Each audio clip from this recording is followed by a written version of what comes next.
Hello Leo, Sun, Moon, Rising, and Venus signs. Kamusta kayo? Sana po nasa mabuti kayong kalagayan.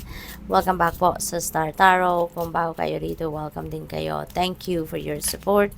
I truly appreciate it. God bless you all. Leo, paunang mensahe po ninyo ay main female. Ayan. So, this could be you, no? Or this could be someone that you are going to be dealing with around this time.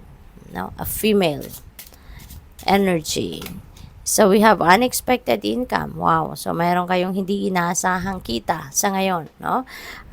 Probably, racket. Baka may offer sa inyo na ng inyong service, gustong kunin ng inyong service, and maybe, yung parang lang, extra, no? Extrang trabaho ninyo. So, probably ganun ang ganap. Baka si female, no? Yung magbibigay sa inyo ng opportunity na ito. We have occupation. Ayan. So, ang iba sa inyo dito, baka nag-a-apply ng bagong trabaho, Leo. And, maaaring kung ano man ang in-applyan ninyong trabaho, that could be something na yan ang gustong-gusto ninyong maging trabaho, yan ang gusto-gusto ninyong gawin. That could be, maybe that is where your passion is, yung gano'n, And, kaya maaaring may excitement rito, Leo.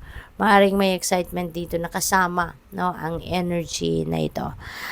Probably then, no, na yung unexpected income na to could be related dyan sa inyong trabaho. Baka yung ginagawa ninyo sa trabaho yan, baka merong magha-hire sa inyo, no, ng pansamantala lang, kumbaga racket nyo lang, no, but the same, parang kung anong ginagawa ninyo sa institusyon na to, yun ang gagawin ninyo doon sa nag-hire sa inyo. So, we have concerns. Ang iba sa inyo naman, baka merong problema.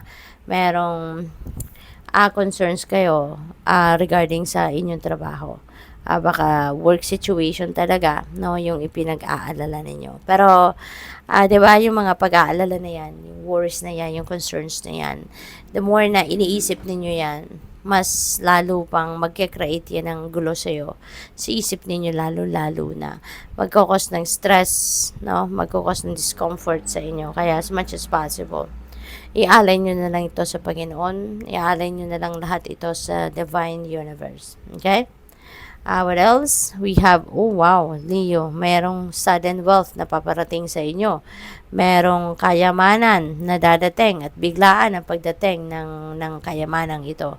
So, this could come from any source, no? Pwedeng galing to sa panalo, baka, iba siguro sa inyo, nagkakasino, no? Kasi slot machine. Maaari din na galing to sa raffle, panalo sa raffle, sa lottery, mga ganon. So, biglaan ang pagdating ng perang ito. So, there are synchronicities dito, no? Unang-una, we have number 33. That is a master number, 33. Number 11 is also a master number.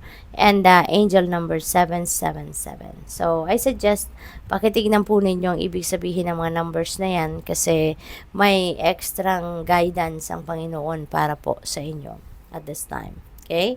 So, tignan natin kung ano pa ang ganap for Leo.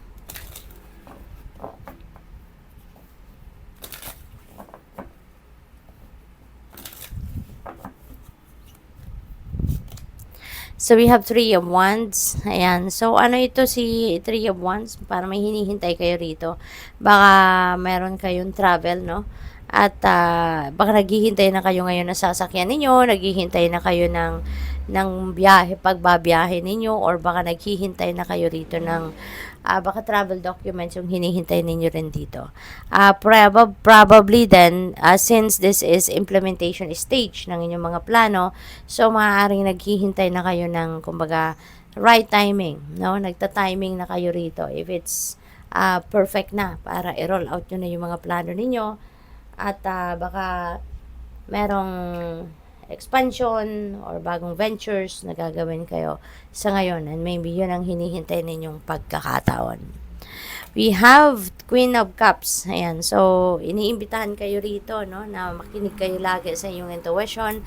Mag-tuning kayo lagi sa inyong intuition. Sundin ninyo ang mga bulong nito sa iyo kasi guidance yan para sa inyo. And since yung psychic abilities ninyo are on point sa ngayon, yung psychic abilities ninyo ay malakas, kaya you're being invited here to tune in to your intuition so that you will be guided accordingly. Okay? So, what else? We have the moon energy. Ayan. So, this is also about intuition. This is also about dreams.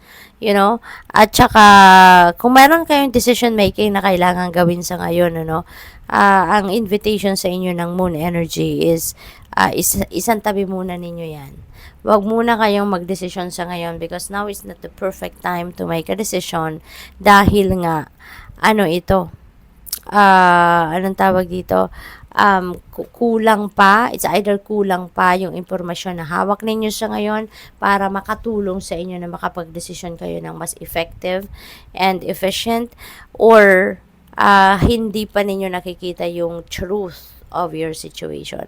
Hindi pa ninyo nakikita yung kabuuan ng inyong sitwasyon. Kaya, wag muna kayong magdesisyon sa ngayon. Wait for the perfect timing. Kaya nga importante na makikinig kayo sa iyong intuition so that malaman ninyo kung kailan ang dapat na oras. Kasi your intuition will always send you a signal, no? Kung tama na sa panahon, kung ito na yung perfect timing para magdesisyon kayo. Something like that. Hermit. Ayan, you may need to put yourself in solitude and stillness, reflection time, introspection time ninyo ito. So, siguro, dahil nga mayroon kayong mga concerns ngayon, so, kailangan, yung palinawin nyo muna yung inyong isipan. Okay? Palinawin nyo muna yung inyong isipan at muna kayo, magnilay-nilay kayo, magmuni-muni kayo. Alright? Before kayo magdesisyon. Dahil, maaari din na you are seeking for enlightenment talaga, you are seeking for guidance talaga. Kaya, pahinga muna. Kasi kung busy kayo, kung preoccupied kayo, no? So, malabong magkaroon kayo ng tamang decision. What else? We have 4 of Cups. Ayan. So, there is an offer, no? Kamay ito ng universe. May isang cup na binibigay sa inyo. Pero, hindi ninyo tinitignan kasi focus kayo dito sa 3 cups na meron kayo, no? So, siguro sa ngayon, naririnig ko tampo. Baka parang may tampo kayo ngayon. It's either tampo ninyo sa ibang tao or meron kayong tampo sa universe, no?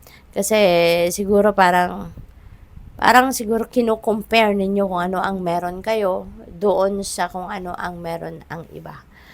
Siguro tinitignan ninyo yung 3 cups na meron kayo kasi baka iniisip ninyo, bakit ako 3 lang yung cups ko? 'Di ba? Bakit ito lang ang meron ako? Bakit ang iba mas marami pa dito kaysa sa akin?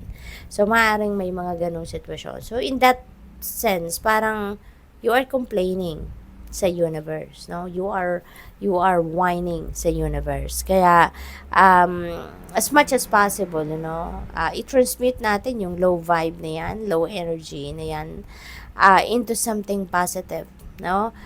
Let's change that mindset at instead na maging complainer tayo, let's learn to appreciate kung ano ang meron tayo at magpasalamat tayo kung ano ang meron tayo. Kasi the more na nagko-complain tayo, the more na magiging whiner tayo, mas lalayo, no, yung mga biyaya na sana'y ibibigay sa atin. Kasi that is negative energy, no? Mas marami patuloy tayong makikita or mapapansin sa buhay natin na kulang, 'di ba? Pero if you are going to feel abundant, if you're going to feel prosperous, if you are going to appreciate anything and everything that you have in your life at ipagpapasalamat ninyo yan, there will be a beautiful a flow of energy sa inyo at magkakaroon kayo ng mas maraming blessings, mas magkakaroon kayo ng mas magagandang sitwasyon sa buhay. Okay? Kaya maaaring yun ang kailangan ninyong pagmuni-munihan sa ngayon. Okay? So, since we also have that sudden wealth energy, unexpected income, so napakagaganda, no, ni energy pagdating sa kaperahang aspeto. Kaya as much as possible, tanggalin natin ang energy na ito. You know? Pansinin natin kung ano maganda at positibo ng energy. Doon tayo kumapit para hindi ma-sabotage si sudden wealth. Kasi kung ito yung papairalin ninyo sa loob ninyo, wag na ninyong asahan na magkakaroon kayo ng ganito kagandang energy. Kasi ganun ang law of attraction, diba? Like attracts like. Negative thoughts, negative feelings, emotions, no? Negative energy attracts more negativity. Pero if you are going to project positivity, aasahan ninyo na magaganda ang papasok, magaganda, positibong mga pangyayari ang maa-attract ninyo towards you. So, good luck. Thank you for watching. Love and light. Namaste.